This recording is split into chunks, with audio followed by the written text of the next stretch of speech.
अस्सलामु अलैकुम वरहमतुल्लाहि वबरकातुहू।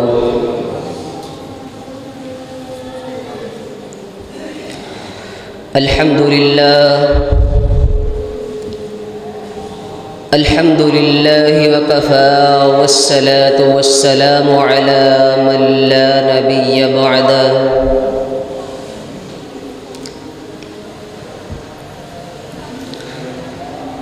अल्हम्दुलिल्लाहि अला निअमिहि ज़ाहिरति वल बातिनति क़दीमन व हदीसा।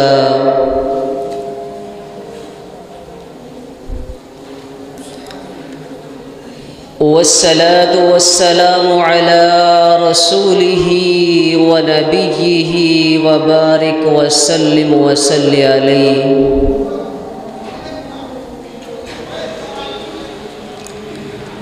वसहबिही लज़ीना सारू फ़ी नुसरति दीनिही सैरन हसीसा। वअला अतबाइहिमुल्लज़ीना वरिसू इल्महुम। अल उलमाउ वरसतुल अंबिया।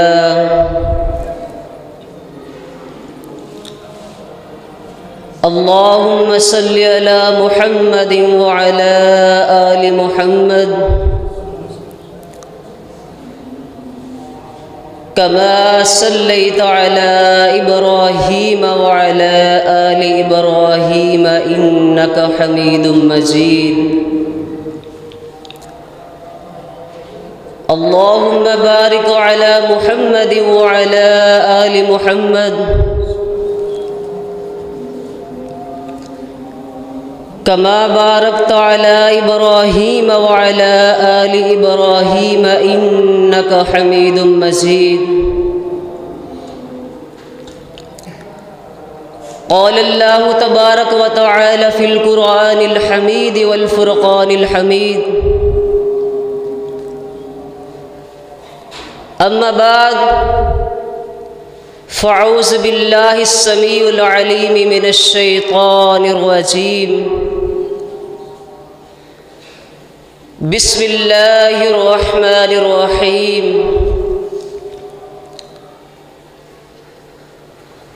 तबारकल्लज़ी बियदिहिल मुल्कु व हुवा अला कुल्लि शैइन क़दीर। अल्लज़ी ख़लक़ल मौत वल हयात लियब्लुवकुम अय्युकुम अहसनु अमला व हुवल अज़ीज़ुल गफ़ूर। सदक़ल्लाहुल अज़ीम। हर किस्म की हम्दो सना उस अल्लाह वहदहू ला शरीक के लिए कि जिस अल्लाह वहदहू ला शरीक ने हमें एक मुसलमान घराने के अंदर पैदा किया।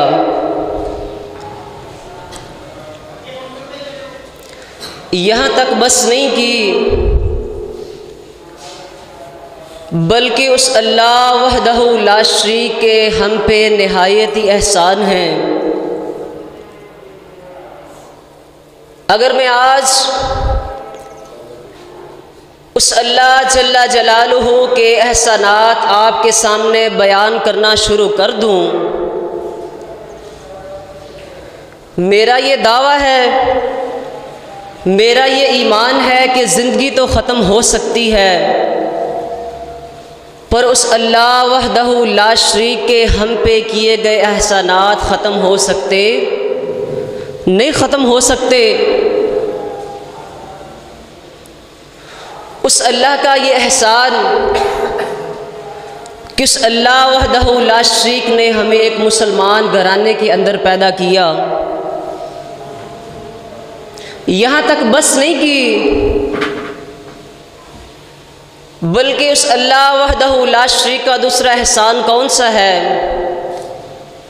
एहसान तो बहुत ज़्यादा हैं लेकिन टाइम की किल्लत की वजह करके आज मैं थोड़े से एहसान उस अल्लाह वहदहू ला शरीक के आपके सामने बयान करके इजाज़त चाहूँगा। अल्लाह ताला से दुआ है, अल्लाह मेरे समेत तमाम अहबाब को सही मानों के अंदर समझने की और उस पर अमल करने की तौफीक अता फ़रमाए। उस अल्लाह वहदहू ला शरीक का पहला एहसान कि उस अल्लाह ने हमें एक मुसलमान घराने के अंदर पैदा किया। आइए यहाँ तक बस नहीं की, बल्कि उस अल्लाह वहदहू ला शरीक का दूसरा एहसान कि उस अल्लाह ने हमें एक तो मुसलमान घराने के अंदर पैदा किया, दूसरा हमें अशरफुल मखलूक़ात का लक़ब अता कर दिया। एक छोटी सी मिसाल हमने इस दुनिया फ़ानी के अंदर ये देखा और अंदाज़ा भी लगाया कि उस अल्लाह वहदहू ला शरीक की ज़ात ने बेशुमार मखलूक़ों को पैदा किया, लेकिन जब अल्लाह पाक ने इंसान को पैदा किया और एक हदीस के अंदर मैंने पढ़ा है, मेरे और आपके पीरो मुर्शिद जनाब मोहम्मद रसूलुल्लाह सल्लल्लाहु अलैहि वालैहि वसल्लम ने इरशाद फरमाया, मेरे आका फरमाते हैं, मेरे सहाबा, अल्लाह पाक ने इस दुनिया फ़ानी के अंदर 18,000 मखलूक़ों को पैदा किया। एक हदीस के अंदर आता है, मेरे आका ने फरमाया, ऐ मेरे सहाबा कराम, उस अल्लाह वहदहू ला शरीक की ज़ात ने इस दुनिया फ़ानी के अंदर 70,000 मखलूक़ों को पैदा किया, लेकिन ये अल्लाह का हम पे एहसान है, अल्लाह का फ़ज़ल है हमारे ऊपर कि उस अल्लाह ने एक तो हमें मुसलमान घराने के अंदर पैदा किया, दूसरा अल्लाह पाक ने हमें अशरफुल मखलूक़ात का लक़ब अता कर दिया। हत्ता कि अल्लाह पाक चाहते तो हमें मुनाफ़िकों के अंदर भी पैदा कर सकते सन, लेकिन अल्लाह का ये बहुत बड़ा एहसान है कि अल्लाह पाक ने हमें मुसलमान घराने के अंदर पैदा किया। और इसके बाद उस अल्लाह वहदहू ला शरीक का एक मुझ पे भी एहसान है, और ये एहसान मैं अपने तमाम जुमा खुतबतुल मुबारक के अंदर, अपनी तकारीर के अंदर, अपने दरसो तदरीस के अंदर इस एहसान को अक्सरियत के साथ ज़िक्र करता हूँ। आइए मैं बताता चलूँ कि उस अल्लाह वहदहू ला शरीक की ज़ात ने मुझ पे कौन सा एहसान किया है। उस अल्लाह ने मुझे 19 साल की ज़िंदगी औरतों के अंदर गुजारने का शरफ़ अता कर दिया, और इसके बाद उस अल्लाह वहदहू ला शरीक की ज़ात ने ये इरादा फरमाया, और आज देखें, एक तो अल्लाह ने मुझ पे ये एहसान किया कि मुझे 19-20 साल की ज़िंदगी औरतों के अंदर गुजारने का शरफ़ अता कर दिया। उसके बाद अल्लाह ने मुझ पे दूसरा एहसान कौन सा किया है कि आज देख लीजिए, उस अल्लाह की ज़ात ने मुझे अपने दीन के लिए चुन लिया, और ये अल्लाह वहदहू ला शरीक का मुझ पे इतना बड़ा एहसान है, मैं ये बात दावे के साथ करता हूँ कि अगर मैं अपनी सारी ज़िंदगी उस खुदा की इबादत करते गुजार दूँ, बल्कि मैं तो यहाँ तक कहा करता हूँ कि अगर मैं अपने आप को उस अल्लाह वहदहू ला शरीक की राह की खातिर वक़फ़ कर दूँ, फिर भी अल्लाह ताला का ये मुझ पे किया हुआ एहसान पूरा हो सकता नहीं, पूरा हो सकता। और इसके बाद लाखों दरूदो करोड़ों सलाम सय्यिदुल अव्वलीन वल आखिरीन, इमाम कायनात जनाबे मुहम्मद रसूलुल्लाह सल्लल्लाहु अलैहि वालैहि वसल्लम की ज़ात अक़दस पे। और ये भी अल्लाह पाक का एहसान है कि अल्लाह पाक ने हमें आखिरी नबी का उम्मती बना दिया। और इस नबी का उम्मती होने के लिए जब भी अल्लाह वहदहू ला शरीक की ज़ात किसी भी पैगंबर की तख्लीक करते तो हर नबी अपने अल्लाह के सामने ये ही कहता हुआ नज़र आता कि काश ऐ मेरे खुदा, मेरा भी दिल चाहता है कि मैंने तेरे आने वाले पैगंबर के बहुत ही तज़किरे सुने हैं, मेरा भी ये दिल करता है कि काश कि मैं भी उस आखिरी नबी का उम्मती बन जाऊं। लेकिन अल्लाह पाक ने हम पे ये एहसान किया कि हमें अपने आखिरी नबी का उम्मती बना दिया। किस लिए? ताकि मेरे और आपके नसीब के अंदर उस अल्लाह वहदहू ला शरीक की बनाई हुई जन्नत वाजिब हो सके। किस लिए? ताकि मैं और आप सब उस अल्लाह वहदहू ला शरीक की बनाई हुई जन्नत के मुस्तहिक बन सकें।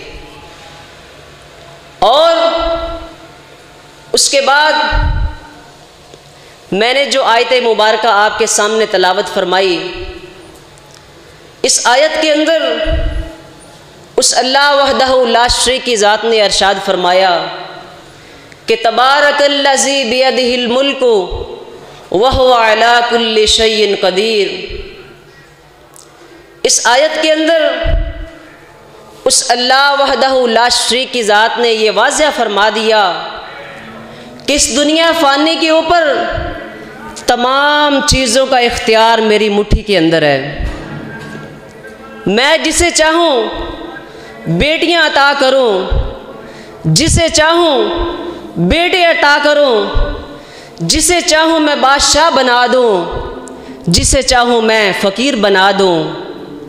ये उस अल्लाह का एहसान है कि अल्लाह पाक ने आज हमें अपने घर के अंदर ये हाज़िरी नसीब फरमाई।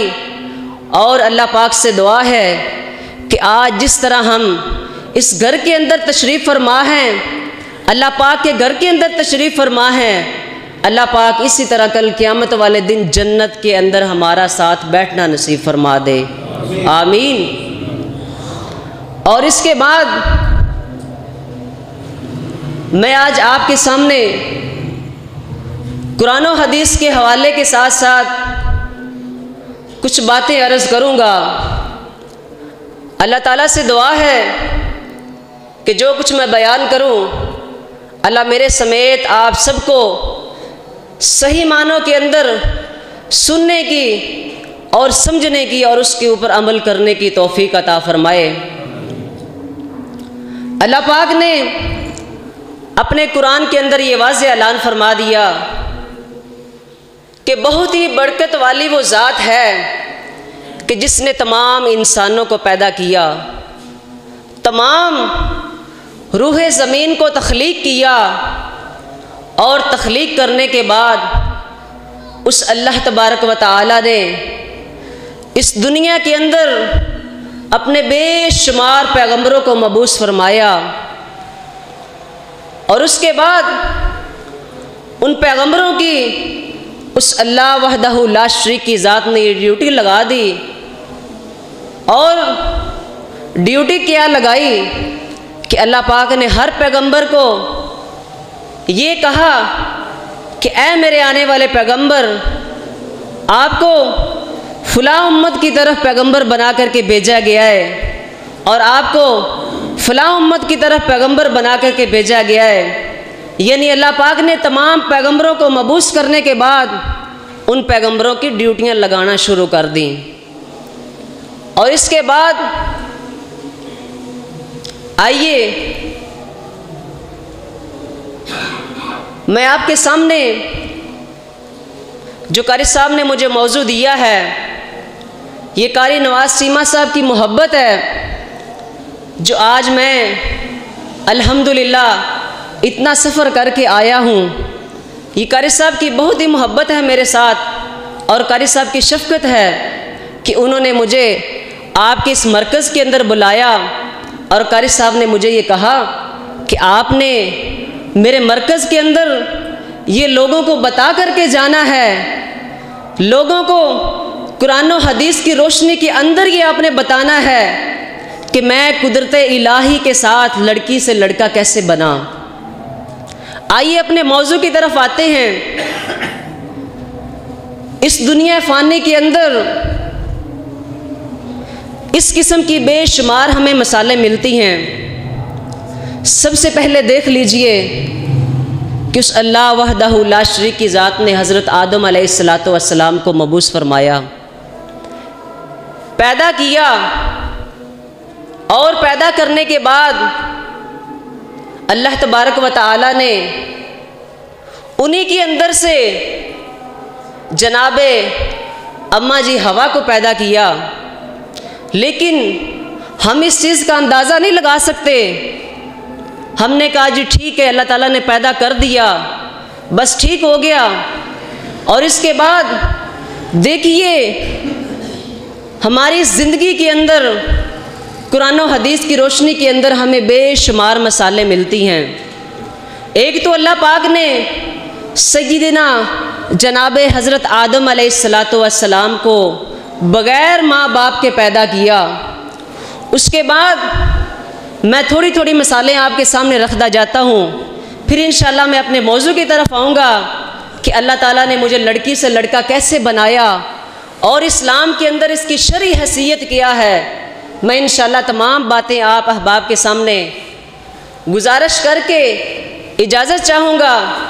पहली मिसाल कि उस अल्लाह वहदहू ला शरीक की ज़ात ने हज़रत आदम अलैहिस्सलातु वस्सलाम को बग़ैर माँ बाप के पैदा करके दिखाया। उसके बाद उस अल्लाह तबारक व तआला ने सय्यिदना हज़रत ईसा अलैहिस्सलातु वस्सलाम को देख लीजिए बग़ैर बाप के पैदा कर दिया। उनकी माँ सय्यिदा मरियम अलैहिस्सलातु वस्सलाम, जब उनको पता चला कि मेरे साथ तो ये वाक़या पेश आने वाला है और एक खजूर के नीचे बैठी हुई हैं, अपने अल्लाह पाक को कह रही हैं कि या अल्लाह ये क्या निज़ाम है, मैं तो बहुत ही पाकी के अंदर हूँ और आज तक मुझे किसी बशर ने हाथ नहीं लगाया। लेकिन आगे से जवाब क्या आया, अल्लाह पाक ने फरमाया ए मरियम, अगर मैंने हज़रत ईसा अलैहिस्सलातु वस्सलाम की तख्लीक का ज़िम्मा अपने ऊपर लिया है, ए मरियम तो परेशान ना हो, मैं इंशाअल्लाह कोई ना कोई बंदोबस्त लाजमी बनाऊंगा आपके लिए। फिर देख लीजिए कि जब सय्यिदा हज़रत मरियम अलैहिस्सलातु वस्सलाम अपनी कौम की तरफ आई तो लोगों ने कितनी उंगलियां उठाईं, लेकिन हज़रत ईसा अलैहिस्सलातु वस्सलाम ने गोद के अंदर लोगों से क्या मुखातिब हो के कहा कि इन्नी अब्दुल्लाह, मैं अल्लाह ताला का बंदा हूँ। इसके बाद बहुत सारी ऐसी मिसालें हैं जो हमें कुरान और हदीस की रोशनी से मिलती हैं।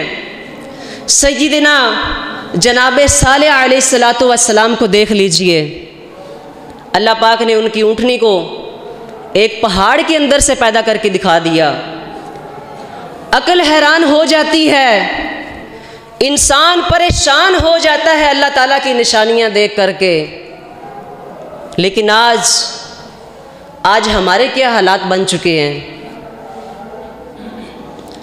वो लोग जो हमसे पहले गुजर चुके हैं उनमें बड़ी बड़ी बरगज़ीदा हस्तियां मौजूद हैं, उनमें अंबियाए कराम मौजूद हैं, औलियाए किराम मौजूद हैं, सालिहीन तबा ताबीन।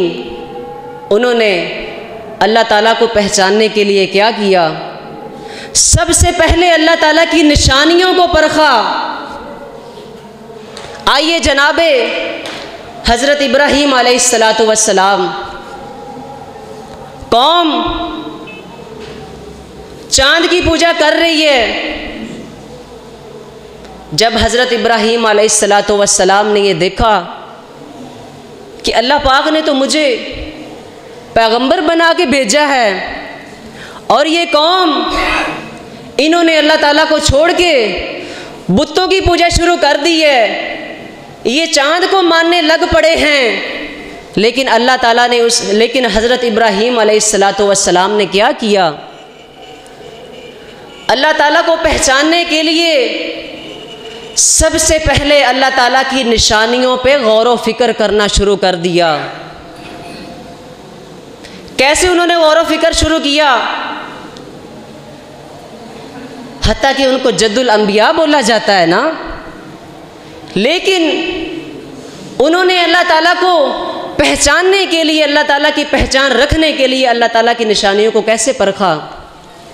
आज हमारे इल्म के अंदर ये चीज़ें नहीं हैं, ना हमने कभी कुरान और हदीस का मुतालिया किया और ना हमने ये कभी कवारा समझा कि हम जद्दुल अंबिया सय्यिदना इब्राहीम अलैहिस्सलातु वस्सलाम के ज़रा किस्सों को तो खोल के देख लें कि उन्होंने अपने अल्लाह तबारक व तआला को पहचानने के लिए किन किन चीज़ों का मुतालिया किया और किन किन निशानियों को परखा। आइए, रात हो चुकी है, सय्यिदना हज़रत इब्राहीम अलैहिस्सलातु वस्सलाम ने क्या किया? चाँद की तरफ देखना शुरू हो गए। देखते जा रहे हैं चाँद की तरफ और दिल में क्या गुमान लेकर के आए हैं कि ये ही मेरा खुदा है। पता नहीं ना, अल्लाह ताला की पहचान कर रहे हैं। कहने लगे कि ये चाँद मेरा खुदा है। थोड़ी देर उस चाँद को देखते रहे। जब चाँद अपनी जगह से हट गया, रात हो गई, सितारे निकल आए और क्या कहते हैं कि ये चाँद जो है ये मेरा खुदा नहीं हो सकता, ये सितारे मेरे खुदा हो सकते हैं। लेकिन सितारों को देखते रहे, क्या हुआ? सितारे भी गायब हो गए। तो दिल में ख्याल आया, क्या कहते हैं कि ना ही मेरा रब चाँद हो सकता है, ना ही मेरे रब ये सितारे हो सकते हैं। अल्लाह ताला की पहचान कर रहे हैं ना। रात हो गई, हज़रत इब्राहीम अलैहिस्सलातु वस्सलाम चले गए अपने घर वापस। सुबह हुई, क्या देखते हैं कि रोशनी नमूदार हुई और आहिस्ता आहिस्ता सूरज निकलना शुरू हो गया। सय्यिदना इब्राहीम अलैहिस्सलातु वस्सलाम ने क्या देखा और दिल के अंदर क्या गुमान लेकर के आए? कहने लगे ये मेरा खुदा है, इसकी रोशनी भी चाँद से ज़्यादा है, इसकी रोशनी सितारों से भी ज़्यादा है। यकीनन मुझे 100% यकीन हो चुका है यही मेरा खुदा हो सकता है। लेकिन कुरान का फ़ैसला तो कुछ और था। ये अभी तक अपने दिल में ही ये बातें बना रहे हैं कि ये मेरा खुदा लाज़मन हो सकता है। लेकिन क्या देखते हैं, दिन ढलने के साथ साथ सूरज भी ख़त्म हो गया। तो कहने लगे कि काश मैं अपने रब को पहचान लेता। ना ही चाँद मेरा रब हो सकता है, ना ही सितारे मेरा रब हो सकते हैं, ना ही ये सूरज मेरा रब हो सकता है। मेरा रब तो वो अहकमुल हाकिमीन है। और ये पता कैसे चला? जब हज़रत इब्राहीम अलैहिस्सलातु वस्सलाम ने अल्लाह ताला की निशानियों को परखना शुरू कर दिया, फिर अल्लाह पाक ने भी जनाबे हज़रत इब्राहीम अलैहिस्सलातु वस्सलाम के दिल में ही अपनी बात डाल दी कि ये तेरे खुदा नहीं हो सकते। और फिर अल्लाह पाक ने जद्दुल अंबिया जनाबे हज़रत इब्राहीम अलैहिस्सलातु वस्सलाम की इन बातों को, अल्लाह ताला को ये इतनी बातें पसंद आई उनकी कि अल्लाह पाक ने इन बातों को कुरान मजीद के अंदर आयत के तौर पे नज़ूल फरमा दिया। लेकिन आज हम किस गुमराही में पड़े हुए हैं।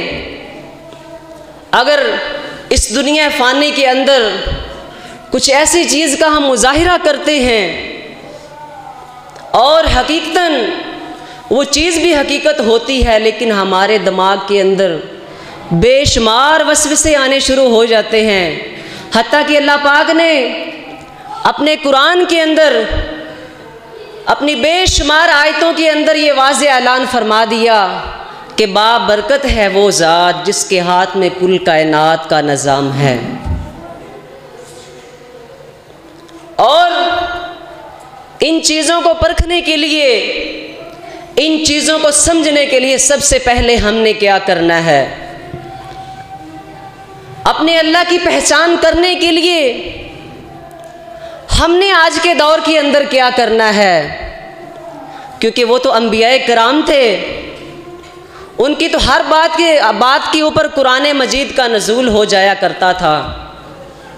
लेकिन आज कुरान मजीद का नज़ूल नहीं हो सकता, क्योंकि कुरान मजीद आज से 1400 साल पहले कंप्लीट हो चुका है। और मेरे और आपके पीरो मुर्शिद जनाब मुहम्मद रसूलुल्लाह सल्लल्लाहु अलैहि वसल्लम के सीना अतहर पे नज़ूल हो गया है। लेकिन आज के इस पुरफितन दौर के अंदर हमने अल्लाह ताला की पहचान किस तरह करनी है, आइए गौर कीजिए। कुरान मजीद का एक और मुकाम अल्लाह पाक ने अपने कुरान मजीद के अंदर ये ऐलान फरमाया कि या अय्युहल्लज़ीना आमनुत्तकुल्लाह वक़ूलु क़ौलन सदीदा युस्लिह लकुम अमालकुम व यग़फिर लकुम ज़ुनूबकुम व मन युतिइल्लाह व रसूलहु फ़क़द फ़ाज़ फ़ौज़न अज़ीमा। आइए, अल्लाह तबारक व तआला ने इस आयत के अंदर ये ऐलान फरमाया कि ऐ मोमिनो, ऐ मुसलमानों, ऐ अपने आप को मोमिन कहलाने वालों, देख लीजिए अल्लाह पाक ने एक तो हमें मुखातिब किया है, दूसरा अल्लाह पाक क्या फरमा रहे कि या अय्युहल्लज़ीना आमनो, ऐ लोगों जो ईमान लेकर के आए हो। हत्ता कि इस आयत के अंदर तो मुशरिकीन भी आ सकते हैं, मुनाफिकीन भी आ सकते हैं, लेकिन अल्लाह पाक ने हमें समझाने के लिए, अपनी पहचान करवाने के लिए अल्लाह पाक ने फरमाया या अय्युहल्लज़ीना आमनुत्तकुल्लाह, ऐ लोगों जो ईमान लेकर के आए हो, ऐ अपने आप को मोमिन कहलाने वालों, ऐ अपने आप को मुसलमान कहलाने वालों। जी अल्लाह जी, अल्लाह ने फरमाया इत्तकुल्लाह, मुझसे डर जाओ। और इस आयत के अंदर हमने अल्लाह ताला की पहचान करनी है, और पहचान करने से पहले हमने क्या करना है ये बताने लगा हूँ आपको। अल्लाह पाक ने फरमाया या अय्युहल्लज़ीना आमनुत्तकुल्लाह, अल्लाह की पहचान करने के लिए सबसे पहले अपने दिलों के अंदर तकवा इख्तियार करना है। आइए, तकवा हमने कैसे इख्तियार करना है? अल्लाह जी थोड़ा सा हमें वजाहत करके बताएं ना कि हमने तकवा कैसे इख्तियार करना है।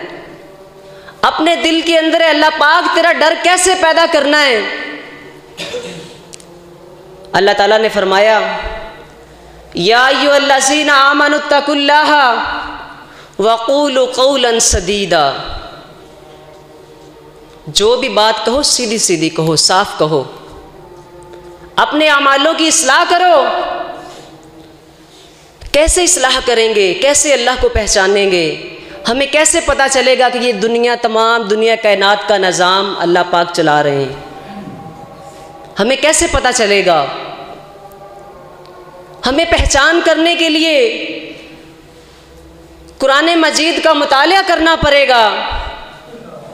और अगर हमें फिर भी समझ नहीं आ रही इस बात की, तो फिर हमें जनाब मुहम्मद रसूलुल्लाह सल्लल्लाहु अलैहि वसल्लम के फरमान को परखना पड़ेगा। अल्लाह ताला ने फरमाया मुझसे डर जाओ। अल्लाह को पहचानने के लिए सबसे पहली चीज़ अल्लाह ताला का डर अपने दिलों के अंदर पैदा करना है। जब तक अल्लाह पाक का डर दिलों के अंदर पैदा नहीं होगा तो अल्लाह ताला की पहचान कभी भी नहीं हो सकती। अल्लाह ताला को पहचानना बहुत मुश्किल हो जाएगा। अल्लाह पाक ने अपनी पहचान करवाने के लिए बताया है कुरान मजीद के अंदर। मैं अपने से ये बात नहीं कर रहा। अल्लाह ताला ने फरमाया मेरी पहचान करने के लिए सबसे पहले अपने दिलों के अंदर मेरा तकवा इख्तियार करो, डर पैदा करो। डर कैसे पैदा करना है हमने? आज हमारे दिलों के अंदर खुदा की ज़ात का डर मौजूद ही नहीं। आज का नौजवान शराबें पीता हुआ नज़र आ रहा है। आज का नौजवान ज़िनाकारियाँ करता नज़र आ रहा है। आज का नौजवान अल्लाह वहदहू ला शरीक की नाफरमानियाँ करता हुआ नज़र आ रहा है। अगर आज के नौजवान से ये पूछ लिया जाए कि ए भाईजान, एक तो अल्लाह की नाफरमानी किए जा रहा है और दूसरा दुनिया के लोगों से डर रहा है, ये कैसा तेरा इत्तेफाक है? छुप छुप के अल्लाह की नाफरमानियाँ करता है, छुप के ज़नाकारियाँ करता है, छुप के शराब नोशी करता है, लेकिन एक तो अल्लाह ताला की नाफरमानी कर रहा है, दूसरा ये दुनिया के लोगों से डरी जा रहा है। आगे से जवाब क्या आता है? ए कारी साहब, ए मौलाना साहब, मैं छुप के ये काम इसलिए करता हूँ कि दुनिया का कोई इंसान मुझे देख ना ले, मुझे कोई इंस्पेक्टर पकड़ करके ना ले जाए, ऐसा ना हो जाए कि मुझे सजाए मौत सुना दी जाए। लेकिन ए इंसान, तेरी अक्ल कैसा काम कर रही है? एक तो अल्लाह की नाफरमानी किया जा रहा है, दूसरा तो दुनिया के लोगों से डरी जा रहा है। उस ज़ात से तो डर ही नहीं रहा जो हर वक्त तुझे देख रही है। आइए एक छोटी सी मिसाल आपके सामने रखता जाऊं। सय्यिदिना हज़रत उमर रज़ी अल्लाह तआला अन्हु, आइए मैं बताता चलूं कि सहाबा के दिलों के अंदर उस खुदा की ज़ात का कितना डर मौजूद था। वो अपने अल्लाह से कितना डरा करते थे। ये वो सहाबा हैं कि जिनकी जेबों के अंदर जन्नत के टिकट मौजूद हैं। मेरे आका ने फरमाया, ऐ मेरे सहाबा, अगर आज के बाद तुम कोई भी नेक अमाल ना करो, तुम सब जन्नती हो। लेकिन सहाबा एक छोटा छोटा काम करते वक्त अपने अल्लाह से डरा करते। आइए सय्यिदना जनाब उमर रज़ी अल्लाह तआला अन्हु, आओ मैं दिखाता जाऊं कि इनके दिलों के अंदर उस खुदा की ज़ात का कितना डर मौजूद था।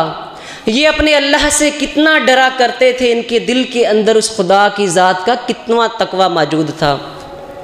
सय्यिदना उमर तशरीफ़ फरमा है, एक आने वाला आया, कहते हैं कि ए उमर, आज मुझे बताएं कि आप अपने अल्लाह से कितना डरा करते हैं। उमर, वाज़िया करके बताइएगा मुझे आज। तो सय्यिदना उमर ने जब उसकी ये बातें सुनी, आंखों से आंसू जारी हो गए, दिल कांपने लग गया। आने वाला पूछता है कि ए उमर, मैंने तो सिर्फ इतना सवाल किया है कि अपने अल्लाह से कितना डरा करते हैं आप तो ज़ारों कतार रोने लग गए हैं। उमर, बताइए बात क्या है? तो जनाब उमर रज़ी अल्लाह तआला अन्हु ने क्या फरमाया? फरमाने लगे, आने वाले, मैं उस खुदा की ज़ात से इतना डरता हूँ, इतना डरता हूँ, इतना डरता हूँ, अगर वो खुदा की ज़ात अपने एक फ़रिश्ते को हुक्म दे कि ऐ मेरे फ़रिश्ते, जा दुनिया फ़ानी पे जाकर कि ये ऐलान कर दे कि मैंने दुनिया पे रहने वाले हर इंसान को माफ़ कर दिया है, मैंने दुनिया पे रहने वाले हर मुसलमान को माफ़ कर दिया है, लेकिन दुनिया के ऊपर एक ऐसा इंसान बदनसीब ज़िंदगी गुजार रहा है जिसको मैंने माफ़ नहीं किया। तो हज़रत उमर क्या फरमाते हैं? फरमाते हैं कि ऐ आने वाले, मैं समझता हूँ कि जिसको अल्लाह ताला ने माफ़ नहीं किया वो बदनसीब इंसान मैं ही हूँ। देख लें, अपने अल्लाह की पहचान करने के लिए सहाबा की ज़िंदगियों के अंदर, सहाबा के दिलों के अंदर इतना तकवा मौजूद था, इतना डर मौजूद था। लेकिन आज हमारे दिलों के अंदर खौफ खुदा ही नहीं है। अगर मैं आपके सामने सहाबा की ज़िंदगियों को बयान करना शुरू कर दूं तो मेरा तो ये दावा है कि सहाबा की ज़िंदगियाँ तमाम के तमाम ही खौफ खुदा के मौजू बन जाएं। इतना वो अपने अल्लाह से डरा करते। एक कुरान मजीद के अंदर और आयत जिसके अंदर अल्लाह तबारक व तआला ने अरशाद फरमाया, अल्लाह फरमाते हैं, या अय्युहल्लज़ीना आमनुत्तकुल्लाह हक्का तुकातिही वला तमूतुन्ना इल्ला व अंतुम मुस्लिमून। कितनी आयतें हैं, बेशुमार आयतें कुरान मजीद के अंदर पड़ी हैं, लेकिन बात क्या है कि हमारे दिलों के अंदर खौफ खुदा नहीं है। हमारे पास टाइम नहीं है कि हम अपने अल्लाह तबारक व तआला की पहचान करने के लिए कुरान मजीद को ही खोल लें। आइए अपनी ज़िंदगियों के अंदर कुरान मजीद को शामिल कर लीजिए। कहीं ऐसा ना हो कि आज दुनिया फ़ानी की ज़िंदगी के ऊपर रह कर के हम बड़ा फ़ख्र करते हैं, बहुत ही हमें मान है अपनी ज़िंदगी के ऊपर। कहीं ऐसा ना हो कि हमने पता नहीं कि मस्जिद से बाहर जाना भी है कि नहीं जाना, पता नहीं अंदाज़ा है कि नहीं इस चीज़ का कि हमने बाहर भी जाना है कि नहीं जाना। आइए अपने दिलों को उस खुदा की ज़ात के साथ जोड़िए और अल्लाह ताला की पहचान करने के लिए कुरान मजीद के अंदर जो हकामात बताए गए हैं उनको समझिए। आइए एक छोटी सी मिसाल आपके सामने और पेश कर जाऊं। मेरे और आपके पीरो मुर्शिद जनाब मोहम्मद रसूलुल्लाह सल्लल्लाहु अलैहि वालैहि वसल्लम ने अरशाद फरमाया। आइए मैं बताता जाऊं कि सहाबियात की ज़िंदगी के अंदर अल्लाह ताला का कितना डर था और उनके दिलों के अंदर कितना तकवा था अल्लाह ताला का। ये तो सहाबाए किराम हैं कि जिनके दिलों के अंदर अल्लाह का इतना डर है कि सहाबाए किराम ये बोल रहे हैं कि अगर अल्लाह पाक दुनिया फ़ानी के ऊपर किसी फरिश्ते को भेज करके ये ऐलान कर दे कि मैंने तमाम मुसलमानों को माफ़ कर दिया है। ये तो सहाबाए किराम हैं जिनके दिलों के अंदर इतना तकवा और खौफ है। लेकिन आइए सहाबियात का इसके अंदर क्या किरदार है। एक दिन ऐसा हुआ कि मेरे और आपके पीरो मुर्शिद जनाब मोहम्मद रसूलुल्लाह सल्लल्लाहु अलैहि वालैहि वसल्लम घर के अंदर तशरीफ़ फरमा है।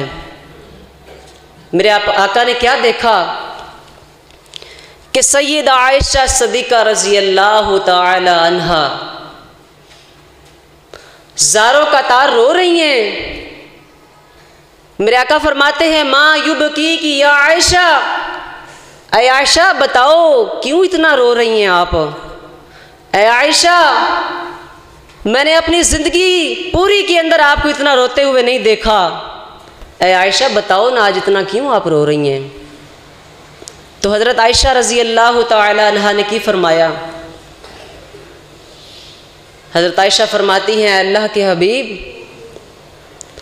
आज मुझे अपनी कब्र बहुत याद आ रही है। ऐ अल्लाह के रसूल, आज मुझे आखिरत का मैदान याद आ रहा है।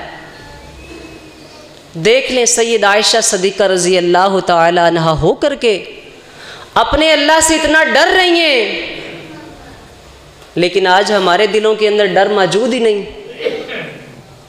इसीलिए कुरान मजीद के अंदर 20 मुकामात ऐसे पड़े हैं कि अगर आज मैं आपके सामने बयान करना शुरू कर दूं, मेरा ये दावा है ये ज़िंदगी ख़त्म हो सकती है, लेकिन ऐसे बयानात ख़त्म नहीं हो सकते।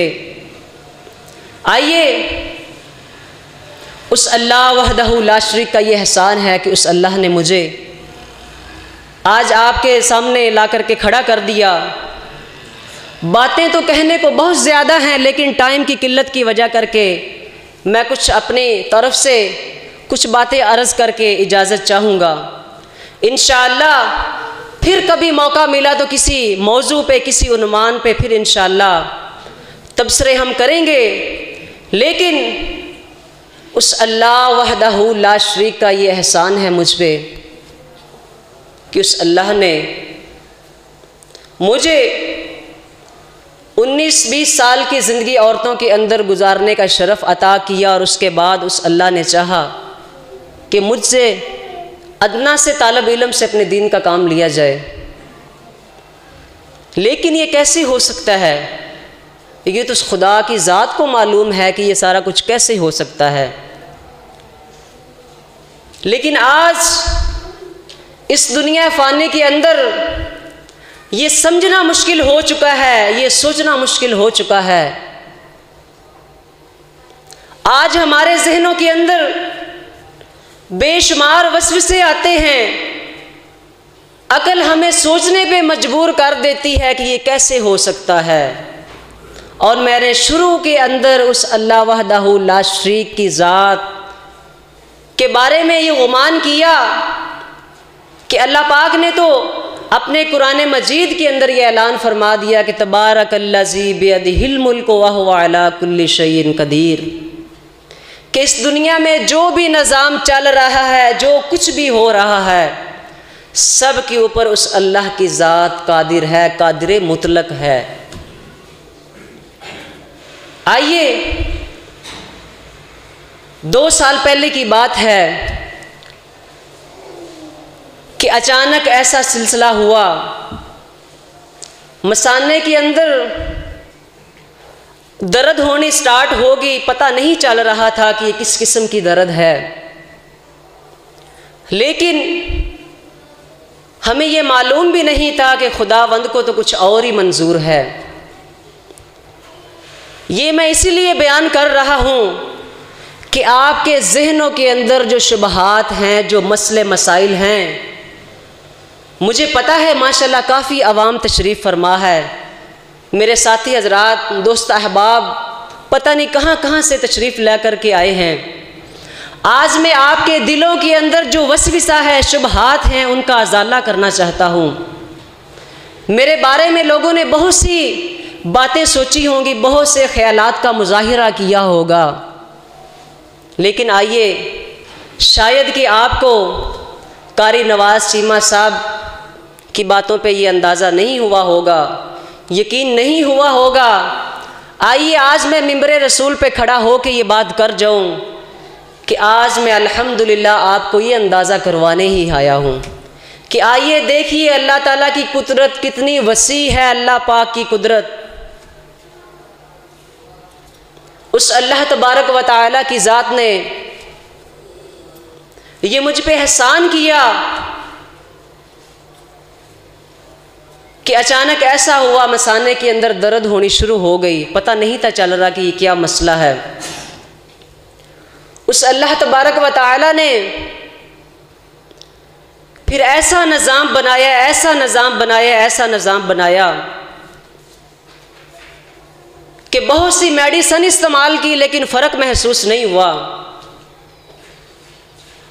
और उसके बाद हम डॉक्टर के पास गए, उन्होंने मेरा अल्ट्रासाउंड किया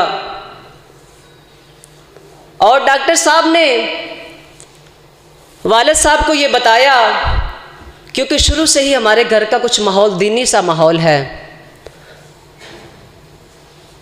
ऐसा माहौल दीनी सा माहौल ऐसा बन चुका है कि हमें तो दुनिया की कोई ख़बर ही नहीं है, हमें पता ही नहीं था कि बाहर क्या हो रहा है। लेकिन शुरू से ही दीन हासिल करने का बहुत ज़्यादा शौक़ था और मैंने अल्हम्दुलिल्लाह अपनी ज़िंदगी का तकरीबन 15 साल का अरसा मदरसों के अंदर गुजारा है और बहुत ही मुश्किलात के साथ मैंने ये दीन को हासिल किया, बहुत ही मुश्किलात का मैंने मुजाहिरा किया। लेकिन आज अल्हम्दुलिल्लाह उस अल्लाह ताला के ये एहसान है, फ़ज़ल है, करम है कि अल्लाह ताला ने आज मुझे अपने दीन के लिए चुन लिया, पसंद कर लिया।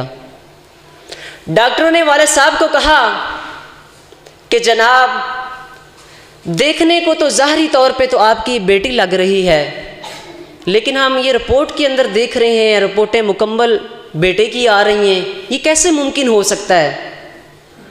कहीं ऐसा तो नहीं हो गया कि बेटे को आप ये बुर्का पहना करके इधर ले आए मेरे पास? जब वालिद साहब ने बात सुनी दिल के अंदर अचानक ऐसा होता है कि जब भी कोई ऐसी किस्म का हमें सामना करना पड़ता है तो मुश्किलात, टेंशन सी आती है। जैसे मैं आपके पास आया हूँ तो आपको टेंशन तो हुई होगी ना कि पता नहीं वो क्या चीज़ होगी, पता नहीं कितने उसके हाथ होंगे, कितने बाजू होंगे, कितने उसके पाँव होंगे। लेकिन ऐसा हो जाता है, ज़िंदगी है ना, ज़िंदगी के अंदर इंसान बहुत सी मुश्किलात का सामना करता है। जब वालिद साहब ने ये सोचा तो दिल के अंदर घबराहट से भी पैदा हुई, खुशी भी हुई।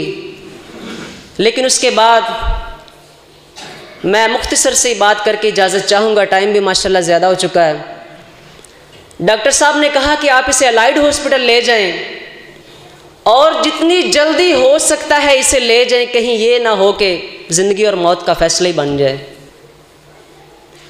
वहाँ पे हम चले गए अलाइड हॉस्पिटल फैसलाबाद के अंदर।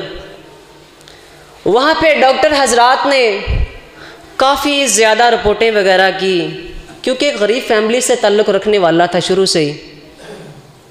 और वैसे भी ये ज़िंदगी का एक मुहावरा बन चुका है कि आजकल आप भी इस चीज़ को बहुत अच्छे तरीके से समझ सकते हैं कि जिस इंसान की बेटियां ही बेटियां हो उस पर क्या गुजरती है। और आज तो ऐसा दौर बन चुका है कि साथ जिसकी पैदाइश हुई है उसका अपना सगा भाई उनसे नफरत करने लग जाता है, उसको अपना नहीं समझता कि इसके पास तो बेटियां ही बेटियां हैं। लेकिन हॉस्पिटल चले गए, वहाँ पे काफ़ी रिपोर्टें वगैरह हुई। उनके बाद मेरा अल्हम्दुलिल्लाह ऑपरेशन हो गया। ऑपरेशन होने से पहले मेरे दिल के अंदर भी एक वसविसा था कि कहीं ऐसा ना हो जाए कि मैंने अपनी तमाम ज़िंदगी मदरसों के अंदर गुजार दी, इतनी मुश्किलात के अंदर मैंने दीन को हासिल किया, कहीं ऐसा ना हो जाए कि खुदा की खिलाफ वर्जी कर जाऊँ इस दुनिया के अंदर और आखिरत के अंदर मेरे नसीब के अंदर दोज़ख लिखी जाए, मैं जन्नत का मुस्तहिक होने की बजाय जहन्नम का मुस्तहिक ना बन जाऊँ। मैंने काफ़ी उलमाए दीन से रब्ता किया, अपने जामिया सल्फिया में ये रब्ता किया। उसके अलावा कारी सुहेब अहमद मीर मुहम्मदी अल बदर बुंगा बलोचा कसूर के अंदर उनके मरकज़ के अंदर उस्ताज़ा कराम के साथ मैंने ये मशवरा किया कि क्या आया कि इस्लाम के अंदर ऐसा करना जायज़ है, हम ऐसा कर सकते हैं। उन्होंने कहा कि जी आप बिल्कुल इस तरह कर सकते हैं। क्यों? उन्होंने कहा क्योंकि वो समझने वाले थे इस बात को।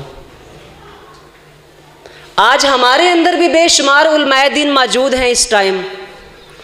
बहुत से ऐसे लोग यहाँ पे बैठे हुए हैं जिन्होंने दर्स निज़ामी मुकम्मल किया, आलमा फाजला का कोर्स कंप्लीट किया, लेकिन आज तक हमारे दिलों के अंदर ये शक पैदा होता रहा और हमें पता ही ना चला कि हमने इस शक का अजाला कैसे करना है। उनको पता था, वो पढ़े लिखे लोग थे, पढ़ने लिखने के साथ साथ उन्होंने दीन को समझा था